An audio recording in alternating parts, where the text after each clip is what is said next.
कि मैं जो कारे नबुवत अंजाम दे रहा हूँ, इस कारे नबुवत पर तुमसे किसी अज्र का तालिब नहीं हूँ, कोई मुआवजा नहीं चाहिए, कोई हक़ खिदमत नहीं चाहिए। बस मैं ये चाहता हूँ कि मेरे जो अहले क़राबत हैं, जो मेरे खास रिश्तेदार हैं, उनसे मोहब्बत करो।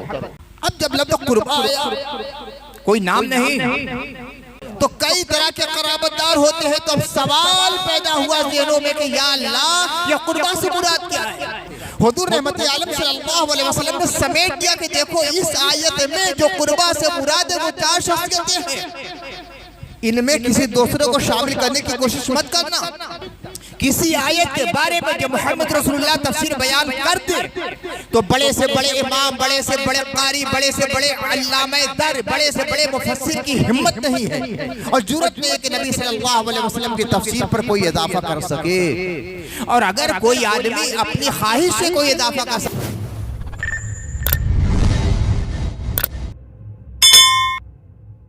वस्सलातु वस्सलामु अला सय्यिदिल अंबिया वल मुरसलीन व अला आलिहि त्वय्यिबीन अत्ताहिरीन व अस्हाबिल मुत्तकीन अम्मा बअद। फ़क़द क़ाल अल्लाहु तबारक व तआला फ़िल क़ुरआनिल मजीद, अऊज़ु बिल्लाहि मिनश शैतानिर रजीम, बिस्मिल्लाहिर रहमानिर रहीम। क़ुल ला अस्अलुकुम अलैहि अजरन इल्लल मवद्दत फ़िल क़ुरबा। सदक़ल्लाहुल अलीयुल अज़ीम। हज़रात, इस्लामी कैलेंडर का पहला महीना है, हिजरी साल का आगाज़ हो चुका है। हम एक नए साल में कदम रख रहे हैं। हुज़ूर रहमत आलम सल्लल्लाहु अलैहि वसल्लम ने इरशाद फरमाया है कि जब नया चाँद नज़र आए तो दुआ करो कि या अल्लाह, ये चाँद हमारे लिए अमन का, सलामती का और बरकत का ज़रिया बने। अल्लाह ताला तमाम मुसलमानों की दुआ कबूल फरमाए। मुमकिन है कुछ दरवेशान हक़ की ये दुआ कबूल हो जाए तो पूरी दुनिया में मुसलमानों के सरों पर जो आलाम व मसाइब के बादल छाए हुए हैं वो किसी तरह छट जाए। पहला दिन है साल का, पहली तारीख इस्लामी कैलेंडर की। मुहर्रम के अव्वल रोज से हम गुजर रहे हैं। माह ज़िलहिज्जा खत्म हुआ, माह मुहर्रम शुरू हुआ। अल्लाह ताला ने तख्लीक़े आसमान और ज़मीन के दिन 12 महीने मुकर्रर फरमाए हैं, जिनमें से 4 महीने बड़े हुर्मत वाले हैं, काबिल एहतराम, काबिल ताज़ीम, काबिल तकरीम, जिनका अदब किया जाएगा, एहतराम किया जाएगा, उनकी अज़मत अपने दिलों में रासिख़ की जाएगी। उनमें से पहला महीना मुहर्रमुल हराम का है। हराम का मफ़हूम होता है हुर्मत वाला, अज़मत वाला। तो बड़ा बाएहतराम, बड़ा काबिल ताज़ीम महीना अल्लाह ताला ने हमें अता फरमाया है। इसकी ताज़ीम व तकरीम करना है। हर चीज़ की ताज़ीम व तकरीम का अलग अलग अंदाज होता है। मस्जिद की ताज़ीम व तकरीम ये है कि लगो बात ना की जाए, दुनियावी मशागिल मस्जिद के अंदर इख्तियार ना किए जाए। कुरान का एहतराम और ताज़ीम ये है कि जब कुरान हाथ में है या कुरान निगाहों में है तो गैर कुरान की तरफ तवज्जो नहीं होनी चाहिए। खिलाफ अदब कोई काम नहीं होना चाहिए। बाप का एहतराम और तकरीम ये है कि उनका हद दर्जा अदब किया जाए, उनकी इताअत की जाए। तो उसी तरह इस महीने का एहतराम ये है कि कोई काम ऐसा ना किया जाए जिससे इसकी हुर्मत और अजमत मजरूह होने पाए। गुनाहों से हद दर्जा इधराफ होना चाहिए। सवाब के काम जब जब मौका पड़े करना चाहिए। खैर के काम की तरफ रग़बत होना चाहिए, शर से हमारे दिलों में नफरत होना चाहिए, हक का कलमा बुलंद करने का जज्बा होना चाहिए, बातिल की बेकनी की हिम्मत होनी चाहिए। ये इस महीने के एहतराम का तकाजा है। अल्लाह की जानिब रग़बत, अल्लाह की जानिब रुजू, कुरान की जानिब मैलान, इस्लामी अहकाम की तरफ अपने दिल की रग़बत, इस महीने के तकादों में से अहम तकादी ये है। नया साल शुरू हो रहा है। कहा जाता है कि इब्तिदा अच्छी है तो हर चीज अच्छी है, इब्तिदा खराब हो जाती है तो हर चीज खराब हो जाती है। एक स्टूडेंट है, तालिब इल्म है, पढ़ने वाला लड़का है, एग्जाम शुरू होने वाला है, पहला पेपर बिगड़ा तो सब बिगड़ गया। तो ये पहला महीना है, साल का पहला महीना, महीने का पहला अशरा, पहला हफ्ता और हफ्ते का पहला दिन है। लिहाजा आज का दिन इतना पाकीज़ा और इतना मुतदिल और इतना मुतवाज़िन और इतना बेहतर होना चाहिए कि उसका आज से साल के 365 दिन पर पड़ने लगे। आज का दिन खराब हुआ तो समझिए सब खराब है, सब खराब है। आज हर्फ आगाज है, आज इस साल की बिस्मिल्लाह है, आज नए कैलेंडर का इफ्तिताह है। तो आज का दिन बड़ा अच्छा होना चाहिए। जितना ज्यादा हो सके अल्लाह की जानिब लौ लगाओ, याद करो अपने पेशवाने हक का। जिन्होंने अल्लाह की याद में अपने औकात को सर्फ किया तो अजमतों के आसमान पे सूरज चांद बनकर आज जगमगा रहे हैं। ये महीना अपने दामन में बहुत से वाक़यात गुज़श्ता उम्मतों के भी और मौजूदा उम्मत के भी रखे हुए हैं। लेकिन जो वाक़या तमाम वाक़यात पे गालिब आ गया कि बच्चा बच्चा उम्मत मुस्लिमा को उस वाक़ये को अपने दिल की तख्ती पर नक्श किए हुए है, वो शहादत सैयदना इमाम हुसैन का वाक़या है। सैयदना इमाम हुसैन ऐसी शख्सियत नहीं है जिसका तारुफ कराया जाए। इनकी मोहब्बत तो मुसलमान के घुट्टी में पिलाई जाती है। छोटे छोटे बच्चे जिन्होंने ना स्कूल का रुख किया है, ना मदरसे का चेहरा देखा है, वो भी इमाम हुसैन का नाम जानते हैं, हुसैन हुसैन किया करते हैं। तो नाम हुसैन तो गोया फितरत इंसानी में और फितरत मुसलमानी में। हुसैन नबी के नवासे हुसैन, फातिमा ज़हरा के शहजादे हुसैन, अली के लख्ते जिगर हुसैन, जन्नती नौजवानों के सरदार हुसैन, जिसके खून को अल्लाह के नबी सल्लल्लाहु अलैहि वसल्लम ने अपना खून और जिसके गोश्त को अल्लाह के नबी सल्लल्लाहु अलैहि वसल्लम ने अपना गोश्त कहा है वो हुसैन। जिनकी मोहब्बत को अल्लाह ताला ने तमाम अहले ईमान के लिए लाज़िमी करार दिया है वो हुसैन। आयत तत्हीर जब नाजिल हुई तो अल्लाह के नबी सल्लल्लाहु अलैहि वसल्लम ने अपनी रिदाए रहमत पे जिसको लिया है वो हुसैन। जब मुबाहले का वक्त आया तो अल्लाह के नबी सल्लल्लाहु अलैहि वसल्लम जिन पाकाने हक को लेकर अपने काशाने अक़दस से बरामद हुए उनमें शामिल होने वाले हुसैन, उम्मत की आँख का तारा हुसैन, हरम मोहतरम की आबरू हुसैन, दीन का वक़ार हुसैन, कुरान की मुजस्सम तफसीर हुसैन, मोहम्मद रसूलुल्लाह सल्लल्लाहु अलैहि वसल्लम की रोशन तस्वीर हुसैन, इस्लाम की तनवीर हुसैन, वो हुसैन जिन पर हम सब की जाने, हमारे आबा व अजदाद, पूरी उम्मत मुस्लिमा कुर्बान। सैयदना इमाम हुसैन दिलों की तख्तियों पर मरकूम है। सैयदना इमाम हुसैन ईमान बनकर दिलों के अंदर रहते हैं, रोशनी बनकर निगाहों में रहते हैं, हयात बनकर धड़कनों में रहते हैं, खुशबू बनकर सांसों में रहते हैं, कलमा बनकर जबानों पर रहते हैं। जिस हुसैन के जिक्र को कुरान मजीद ने अपने दामन में जगह देकर जिंदगी जावेद ताकत दी है, उस हुसैन का नाम कौन मिटा सकता है।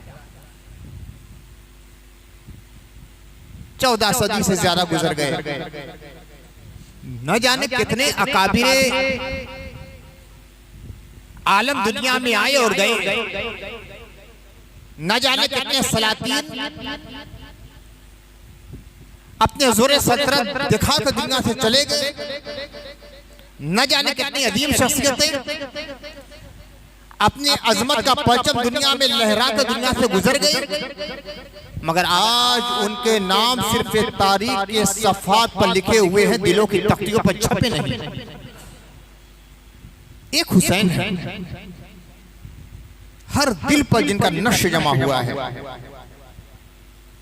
बड़े बड़े साइंसदान, बड़े बड़े हुक्मरान, बड़े बड़े उलमा, बड़े बड़े मुस्लिमाने कौम, बड़े बड़े मुस्लिहीन, बड़े बड़े कानूनदान, बड़े बड़े मुल्क और सियासत के परचम लहराने वाले अफराद दुनिया से चले गए, मगर उनके नाम भी कितने लोग जानने वाले हैं।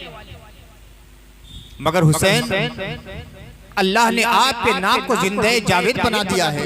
कुरान में रख कर नबी सल्लल्लाहु अलैहि वसल्लम ने अहादीस में बयान करके ऐसी अजमत अता की है कि जब तक ये आसमान का चांद और सूरज और सितारे रहेंगे, जब तक जमीन के पहाड़ रहेंगे, जब तक दरिया रवा रहेंगे, जब तक फूलों में खुशबू रहेगी, जब तक पहाड़ों में दिलकशी रहेगी, जब तक परिंदे चहचहाते रहेंगे, जब तक इंसान का वजूद रहेगा, इन सैयदना इमाम हुसैन का जिक्र होता रहेगा।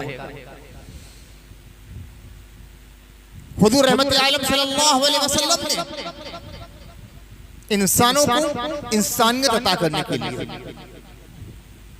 भटके हुए इंसान को हिदायत की राह पे लगाने के लिए, शैतान के पंजे इस्तिब्राद में गिरफ्तार इंसान को अल्लाह की वहदानियत के जलवे दिखलाने के लिए, दोज़ख के दरवाजे पर खड़े हुए इंसानों को जन्नत की बहारों की सैर कराने के लिए, ईमान देने के लिए, यकीन देने के लिए, खुदा का इरफान देने के लिए, अल्लाह का कुरान देने के लिए कितनी मुसीबतें उठाई है हर मुसलमान जानता है।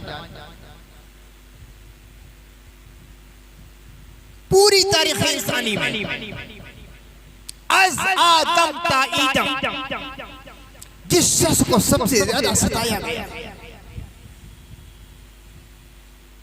जिस शख्सियत को आलाम से, आजार से, मसाइब से, हादसात से सबसे ज्यादा गुजारा गया है, जिस शख्स पर मजालिम के सबसे ज्यादा पहाड़ तोड़े गए हैं, जिस शख्स को कर्ब व आजाद से सबसे ज्यादा दो चार किया गया है, वो कौन है? आमना के लाल, अब्दुल्ला के लफ्त जिगर, हम सब के आका मौला जाने कायनात हुजूर मोहम्मद रसूलुल्लाह सल्लल्लाहु अलैहि वसल्लम। ज़हनी अज़ियत दी गई, जिस्मानी अज़ियत दी गई, काफिर जो कर सकते थे सब किया, मगर अल्लाह ने वादा किया था अल्लाह आपको बचाएगा, अल्लाह आपकी हिफाजत करेगा। वल्लाहु यअसिमुका मिनन नास, ऐ मेरे हबीब अल्लाह लोगों से आपको बचाएगा। अल्लाह ने बचाया, लोगों ने पत्थर बरसाए, अल्लाह ने बचाया, लोगों ने गले में फंदा रस्सी का डालकर खींचना चाहा, अल्लाह ने बचाया, लोगों ने तलवारें मारना चाहा, अल्लाह ने बचाया, लोगों ने तीर चलाए, अल्लाह ने बचाया, लोगों ने तलवारें आजमाई, अल्लाह ने बचाया, लोगों ने भाले फेंके, अल्लाह ने बचाया, लोगों ने आपके घर का नरका कर लिया, मगर अल्लाह ने बचाया, गारे सौर में कुफार मारने के लिए अल्लाह ने बचाया। वल्लाहु यअसिमुका मिनन नास, अल्लाह का वादा था, अल्लाह ने बचाया। मगर इतनी तकालीफ, इतने मसाइब, इतनी शिद्दतें, इतनी परेशानियां झेलकर मोहम्मद रसूलुल्लाह सल्लल्लाहु अलैहि वसल्लम अपने पैगाम को आगे बढ़ाते रहे। क्यों? हम सब के लिए, हम सब के लिए, अल्लाह का दीन पहुंचाने के लिए, हमें मुसलमान करने के लिए, हमें साहिब ईमान बनाने के लिए इतनी मुसीबतें उठाई। सहाबा देख रहे थे, ये अबू बकर है, ये उमर है, ये उस्मान है, ये अली है, ये तलहा है, ये जुबैर है, अब्दुर्रहमान इब्न औफ है, साद इब्न वक्कास है। साहबा देख रहे थे कि रसूलुल्लाह इतनी तकलीफें उठा रहे हैं, और दुनियावी एतबार से भी मामला ये है कि 3-3 दिन का फाका हो रहा है, कई दिन घर में चूल्हे नहीं जलते, बस फिक्र है तो उम्मत की फिक्र है, दर्द है तो उम्मत का दर्द है, गम है तो उम्मत का गम है, हसरत है तो उम्मत के लिए है, कोई ख्वाहिश है तो ये कि लोग मुसलमान हो जाए, हल्का बगोश इस्लाम हो जाए, शैतान के पंजे से निकलकर रहमान की वसी सल्तनत के आफाक में आ जाए, उसके अलावा कोई तमन्ना नहीं है। ना चांदी चाहते हैं, ना सोना चाहते हैं, ना मामला। अगर दौलत चाहिए तो हम दौलत का अंबार तुम्हारे कदमों में लगा देंगे। अगर औरत चाहिए, मक्के की सबसे खूबसूरत औरत तुम्हारे निकाह में देने के लिए तैयार है। सरदारी चाहिए तो अपना सरदार मान लेते हैं, मगर जो तबलीग हक कर रहे हो, ईमान की बातें कर रहे हो, तबलीग तौहीद का प्रचार कर रहे हो, उस प्रचार से रुक जाओ। आका करीम सल्लल्लाहु अलैहि वसल्लम ने क्या फरमाया था? ऐ लोगों, तुम दौलत, औरत, सियादत की बात कर रहे हो। अगर तुम्हारे इम्कान में है तो आसमान के चांद और सूरज और सितारे तोड़ लाओ। मेरे दाहिने हाथ में सूरज रख दो, बाएं हाथ में चांद रख दो, फिर भी मैं अपने विषय के बाद नहीं आ सकता। या अल्लाह अपने कलमे को गालिब करेगा, या इस राह में मेरी जान चली जाएगी। तो सियादत, सरदारी, हुकूमत, इमारत, क़यादत, ये तो दे रहे थे कुफ़ार, मगर अल्लाह के नबी सल्लल्लाहु अलैहि वसल्लम ने कबूल नहीं किया, इसलिए कि मोहम्मद मुस्तफ़ा का मकसद ये नहीं था। दौलत, ये दुनिया के कुफ़ार क्या देते, क्या थे उनके पास? हुजूर फरमाते कि अल्लाह ने मुझसे कहा, मेरे खुदा ने मुझसे कहा कि मोहम्मद, अगर आप चाहें तो मैं उहुद के पहाड़ को आपके लिए सोना बना दूं। हुजूर सल्लल्लाहु अलैहि वसल्लम क्या फरमाते हैं? नहीं मौला, मैं ये नहीं चाहता। तमाम कायनात का मालिक, तमाम खजानों का मालिक, मालिकुस समावात वल अर्द कह रहा है कि मोहम्मद सल्लल्लाहु अलैहि वसल्लम, अगर आप चाहें तो खुद पहाड़ को सोना आपके लिए बना दूं। ये मुसीबतें, ये परेशानियां, ये फाका, ये पेट पे पत्थर बांधना खत्म हो जाए। मगर अल्लाह के नबी सल्लल्लाहु अलैहि वसल्लम फरमाते हैं, मैं ये नहीं चाहता मेरे मौला, मैं तो ये चाहता हूँ कि एक दिन खाना खाऊं, दूसरे दिन भूखा रहूं और तेरा शुक्र अदा करूं। तो अल्लाह के नबी का मकसद क्या था? ना दौलत, ना सरबत, ना हुकूमत, ना सरदारी, ना क़ियादत। मकसद ये था कि लोग हल्का बगोशे इस्लाम हो जाए। सहाबा देख रहे थे, परेशानियां भी उनके सामने थी, घरेलू मसाइल भी उनके सामने थे। चूल्हा कई की जल नहीं रहा है, फाके पे फाके हो रहे हैं, घर के लोग भूखे हैं। दिल में ख्वाहिश हुई कि हुजूर जो कुछ कर रहे हैं हमारे ही लिए तो कर रहे हैं, सब कुछ हमारे लिए कर रहे हैं। अब हमें कुछ करना चाहिए कि अल्लाह के नबी जो कर रहे हैं उसका कोई अज्र दे दिया जाए, कोई मुआवजा दे दी जाए, कोई हक़ खिदमत अदा कर दिया जाए।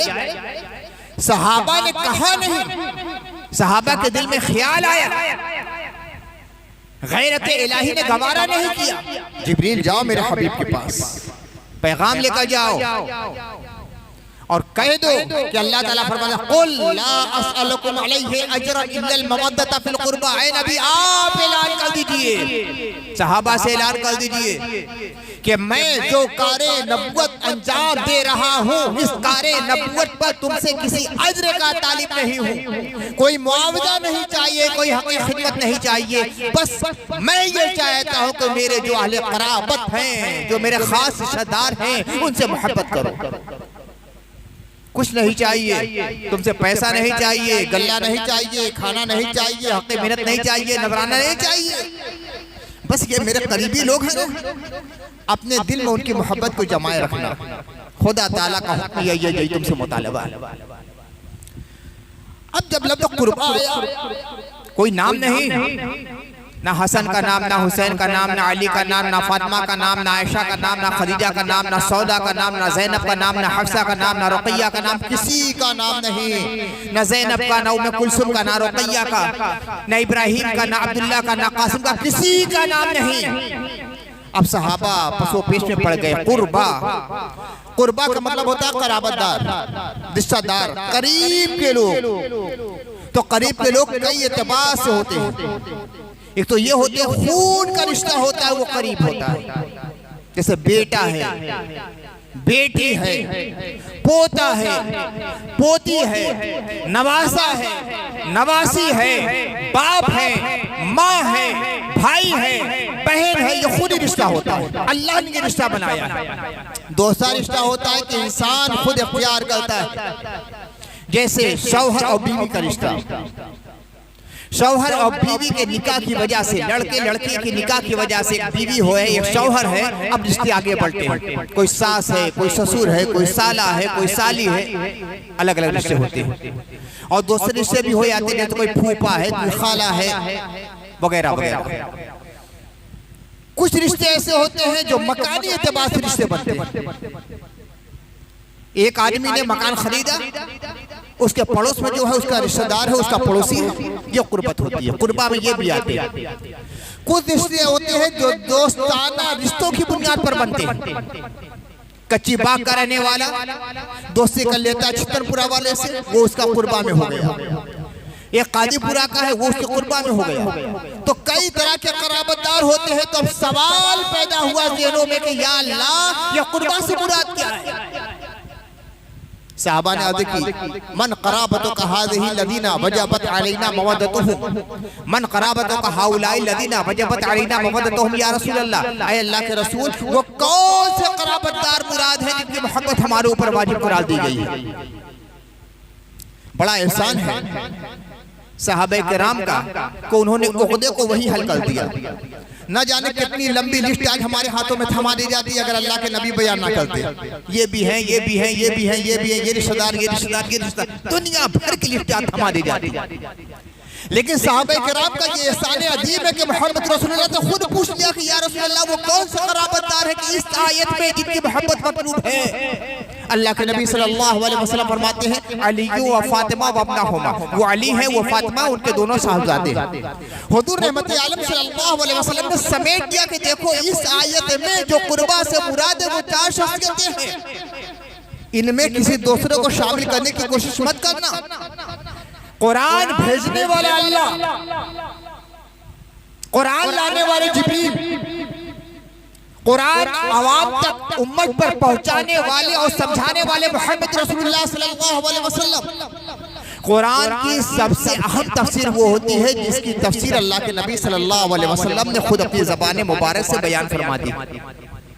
जब हुजूर की तफसीर आ जाए किसी आयत के बारे में, बिस्मिल्लाह की बे से लेकर नास की सीन तक किसी आयत के बारे में जब मोहम्मद रसूलुल्लाह तफसीर बयान करते तो बड़े से बड़े इमाम, बड़े से बड़े कारी, बड़े से बड़े अल्लामा दर, बड़े से बड़े मुफस्सिर की हिम्मत नहीं है और जुर्रत नहीं है कि नबी सल्लल्लाहु अलैहि वसल्लम की तफसीर पर कोई इजाफा कर सके। और अगर कोई आदमी अपनी ख्वाहिश से कोई इजाफा कर सकता है तो उसको तफसीर बिर्राय कहा जाता है और तफसीर बिर्राय हराम होती है। तफसीर बिर्राय हराम है। मोहम्मद रसूलुल्लाह की तफसीर पर कोई तफसीर कतई नहीं की जाएगी। कुरान को जितना बेहतर उन्होंने समझाया है और समझाया है, कोई दूसरा समझ नहीं सकता और समझा नहीं सकता। तो अल्लाह के नबी सल्लल्लाहु अलैहि वसल्लम ने इस कुर्बा में बतला दिया कि यहाँ की लोगों की मोहब्बत फर्ज करार दी गई है। वो इमाम हसन है, इमाम हुसैन है, हज़रत अली है, सैयदा फातिमा ज़हरा है। ये 4 शख्सियतें हैं जिनकी मोहब्बत का मुतालबा इस आयत करीमा में किया गया है। हज़रत सैयदना इमाम हुसैन इसी महीने में एलाए कलमतुल हक के लिए, दीन के तहफ़्फ़ुज़ के लिए, शरीयत इस्लामिया के बचाने के लिए, रसूलुल्लाह के परचम को बुलंद रखने के लिए 10 मुहर्रमुल हराम को मैदान करबला में अपने आबाद व अंसार और घर वालों के साथ शहीद हो गए। ये शहादत क़यामत तक के लिए एक सबक है। जो मुस्लिम है, जो मोमिन है, जो खुद को हुसैनी कहता है, वो कभी भी बातिल के सामने अपना सर झुका नहीं सकता।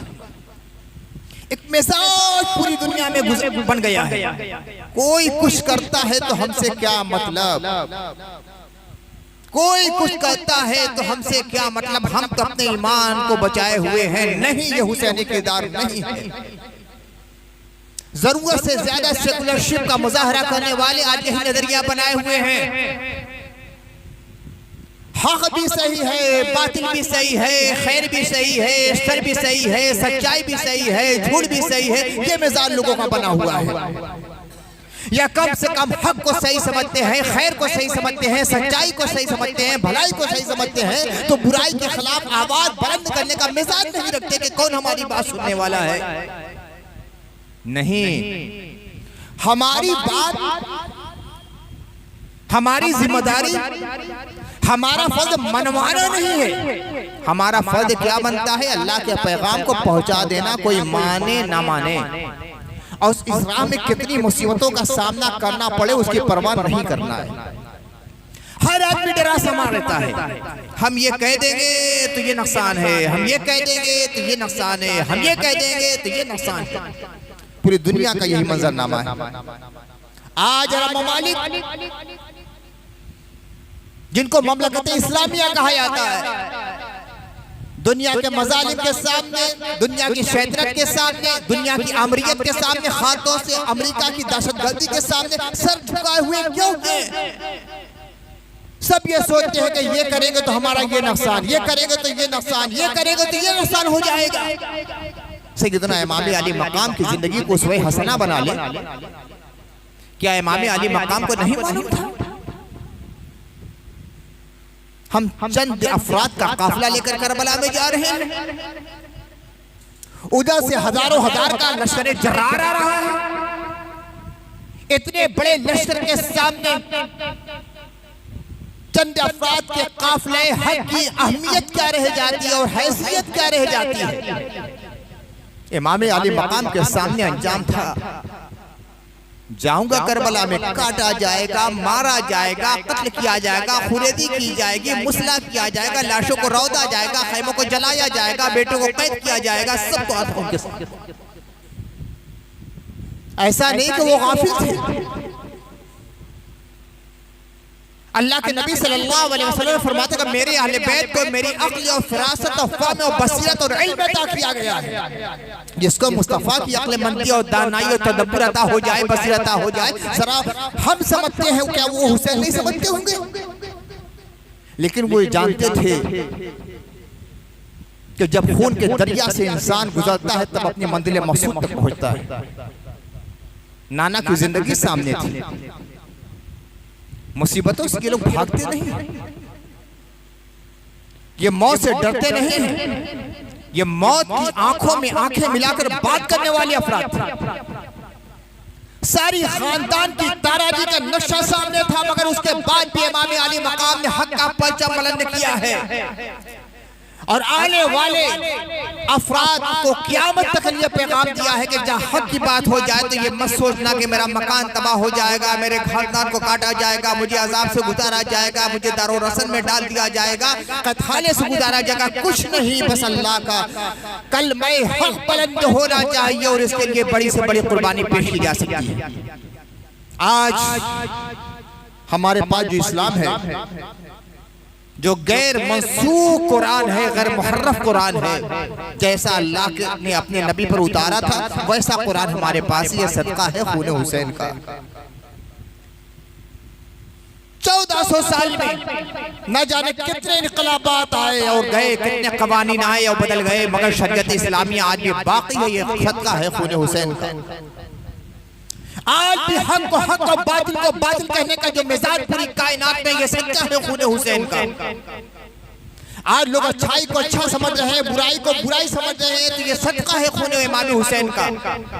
आज पूरी कायनात में जो इनकलाब की लहरें चल रही है वो सदका है सैयदना इमाम हुसैन अलैहिस्सलाम का। अल्लाह ने इसीलिए इनकी मोहब्बत को फौज करार दिया है। कुल ला असअलुकुम अलैहि अजरन इल्लल मवद्दत फिल कुर्बा। कह दीजिए कि मैं इस कार्य रिसालत पर तुमसे किसी अज्र का तालिब नहीं हूँ, बस अपने क़राबतदारों की मोहब्बत चाहता हूँ। मेरे अजीजों, मोहब्बत के जो तकाजे होते उसको अदा कीजिए। मोहब्बत इसकी असल है दिल। कल्बी मोहब्बत है तो मोहब्बत है, वरना नहीं है। फिर उससे आगे मोहब्बत बढ़ती है तो मोहब्बत के नगमे ज़बान पे जारी हो जाते हैं। मन अहब्बा शैअन अक्सर ज़िक्रुहु, जो शख्स किसी से मोहब्बत करता है, किसी शय से मोहब्बत करता है तो बकसर उसका जिक्र किया करता है। तो मोहब्बत का चश्मा फूटता है दिल से और ज़बान से जारी हो जाता है और फिर आमाल से उसका मुज़ाहरा होने लगता है। 3 स्टेज से मोहब्बत के हैं, दिल से मोहब्बत, जबान से मोहब्बत, अमाल से मोहब्बत। कल्बी मोहब्बत, जबानी और लिसानी मोहब्बत और अमली मोहब्बत। जब ये तीनों चीजें पूरी हो जाती हैं तो उसको मवद्दत कहा जाता है। मवद्दत, तो अल्लाह ताला यहाँ मवद्दत का हमसे तकाजा फरमा रहा है कि मेरे कराबतदारों से मवद्दत करो। यानी दिल में भी मोहब्बत इनकी होनी चाहिए, जबान से भी उनके मोहब्बत के नगमे जारी होना चाहिए, और आदारों जवारे से, आमाल से, अफआल से, अपने कामों से ये जाहिर होना चाहिए कि हाँ हम अहले कराबत रसूल से मोहब्बत करने वाले लोग। सिर्फ जबान की बात न रह जाए, जलसे कर लिए जाए, जुमने पढ़ ली जाए, कोई जुलूस निकाल लिए जाए, बस काम खत्म। ये अली हैं, ये फातिमा हैं, ये हसन हैं, ये हुसैन हैं। जिंदगी कैसी थी इनकी, अमल कैसा था इनका, किरदार कैसा था इनका, सीरत कैसी थी इनकी, हयात मुक़द्दसा थी कैसी इनकी। अगर उस अंदाज का परतव आपकी जिंदगी पे सरायत कर जाए, उतर जाए, तो ये मोहब्बत अमली है। और ये सबसे मुश्किल है। जबान से मोहब्बत का दावा करना तो बड़ा आसान होता है, दिल में मोहब्बत भरी रहे, और ऐसी मोहब्बत भरी रहे कि दूसरे की गुंजाइश ना रहे, और फिर जबान से मोहब्बत के नगमा जारी हो जाए और अमल पे पूरी तरह ये मोहब्बत हावी हो जाए तो आपकी मोहब्बत कामिल है। ये तीसरा मरहला सबसे मुश्किल होता है। हम पंजतन पाक की मोहब्बत का दावा करते हैं, अहले बैत की मोहब्बत का दावा करते हैं, हुसैनी बनने का दावा करते हैं, खूब नारे लगाते हैं या हुसैन या हुसैन के, मगर सोचो कि हमारी जिंदगी हुसैनी है कि नहीं है? कहीं हमारी जिंदगी यजीदी जिंदगी तो नहीं है। हुसैन क्या करते थे? हुसैन नमाज पढ़ते थे, हुसैन जिक्र करते थे, हुसैन कुरान की तिलावत करते थे, हुसैन सदका खैरात करते थे, हुसैन लोगों के साथ हुस्न सलूक करते थे, हुसैन सुन्नतों पर अमल करते थे, हुसैन अपनी रातों के इबादतों में गुजारा करते थे, हुसैन खुदा की तस्बीह पढ़ते थे, हुसैन जुल्म नहीं करते थे, हुसैन चुगली नहीं करते थे, हुसैन गिबत नहीं करते थे, हुसैन झूठ नहीं बोलते थे, हुसैन किसी को नुकसान नहीं पहुंचाते थे, हुसैन अल्लाह का पैगाम लोगों तक पहुंचाते थे। हुसैन की जिंदगी। यजीद शराब पीता था, बदकारी करता था, खेल कूद में अपनी जिंदगी गुजारता था, फिस्क और हुजूर का रसिया था, बुराइयों में मुनहमिक था, अल्लाह की याद से गाफिल था, शैतानी काम करता था। ये यजीदी जिंदगी है। मेरे अजीजों, रात की तन्हाई में आंखें बंद करके सारी दुनिया के ख्यालात से अपने ज़हन को हटाकर एक तरफ हुसैनी जिंदगी को सामने रखना, एक तरफ यजीदी जिंदगी को सामने रखना, और अपने को देखना कि हम किधर करीब नजर आ रहे हैं। हमारी जिंदगी हुसैन से करीब नजर आ रही है कि हमारी हुसैन जिंदगी यजीद से करीब नजर आ रही है। अगर कोई आदमी शराब पीता है तो हुसैनी नहीं है, खुदा की कसम हुसैनी नहीं है। अगर कोई आदमी अपने वालिदैन को तड़पा रहा है, रोला रहा है, उनकी नाफरमानी कर रहा है, खुदा की कसम वो हुसैनी नहीं हो सकता है। अगर कोई आदमी बदकारी कर रहा है तो खुदा की कसम हुसैनी नहीं हो सकता है, चाहे सर पे 10 ताजिया लेकर चले। और अगर कोई आदमी अपने माँ बाप का फरमाबरदार है, कोई आदमी अपने भाइयों के साथ हुस्न सलूक करता है, कोई आदमी अपनी रातों को अल्लाह की इबादत में गुजारता है, तो अगर ते बज़ाहिर 10 मुहर्रम को घर से बाहर भी ना निकले, रोजा रख के अपने घर में रहे, आए वक्त पर नमाज पढ़ के चला जाए, मगर पक्का हुसैनी। इमाम हुसैन हमारे बनाए हुए रसूल के पाबंद नहीं है या उसका मुतालबा नहीं कर रहे हैं। वो ये नहीं चाहते कि ये किया जाए, ये किया जाए, ये किया जाए, ये किया जाए। इमाम हुसैन तो ये चाहते हैं कि हमारे जो मोमिन बरादरान हैं, मेरी उम्मत के जो अफराद हैं, वो पक्के मुसलमान बन जाए। और कुछ तकादा नहीं है। इमाम हुसैन का हमसे तकादा यही, मेरे भाइयों पक्के हुसैनी बनो। जो मोहब्बत के दावेदार हम हैं, हमारे दिलों की गहराइयों में मोहब्बत इमाम हुसैन पैवस्त रहे, हमारी जबान से इमाम हुसैन के तस्करे जारी रहे, और हमारे अमाल साल के साल हुसैनी बने रहे। हुसैन एक दिन के नहीं हैं, हुसैन सिर्फ 10 मुहर्रम के नहीं हैं, या हुसैन सिर्फ 40 और 50 के नहीं है। हुसैन तो हमारे सांसों में समा जाने चाहिए, हमारे अमाल में समा जाना चाहिए, हमारे अदाओं में समा जाना चाहिए, हमारे तमाम हरकातों सकनात में हुसैन को समा जाना चाहिए। तब ये हुसैन हबीब सल्लल्लाहु अलैहि वसल्लम उनके नवासों की मोहब्बत अता फरमाए, अहले बैत किराम उम्महात मोमिनीन साहबे अखयार की मोहब्बत अता फरमाए और उनके नक्शे कदम पे चलने की हम सबको तौफीक अता फरमाए। वमा अलैना इल्लल बलागुल